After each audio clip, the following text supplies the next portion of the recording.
വൈദ്യുതി ലൈനിലെ തകരാർ മൂലം സംസ്ഥാനത്ത് അപകടങ്ങൾ വർദ്ധിക്കുന്നു. 2023 റിപ്പോർട്ട് ചെയ്തത് 265 അപകടങ്ങളാണ്.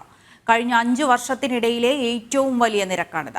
അപകടകരമായ നിലയിലുള്ള വൈദ്യുതി ലൈനുകളെക്കുറിച്ച് പരാതി നൽകിയിട്ടും അത് പരിഹരിക്കാൻ KSEB അലംഭാവം കാണിക്കുന്നുവെന്ന ആക്ഷേപം നിലനിൽക്കെയാണ് ഈ കണക്കുകൾ പുറത്തുവരുന്നത്.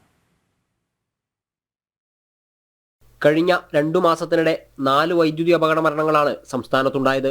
കോഴിക്കോട്, കൊല്ലം, തിരുവനന്തപുരം എന്നിവിടങ്ങളിലായാണ് 4 മരണങ്ങൾ സംഭവിച്ചത്. 3ഇടത്തും വൈദ്യുതി ലൈൻ തകരാറായതിനെപ്പറ്റി ജനങ്ങൾ നൽകിയ മുന്നറിയിപ്പ് അധികൃതർ അവഗണിച്ചെന്ന പരാതിയുണ്ട്.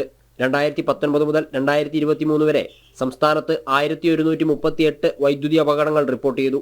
2023 ഏറ്റവും കൂടുതൽ വൈദ്യുതി അപകടങ്ങൾ റിപ്പോർട്ട് ചെയ്തത്.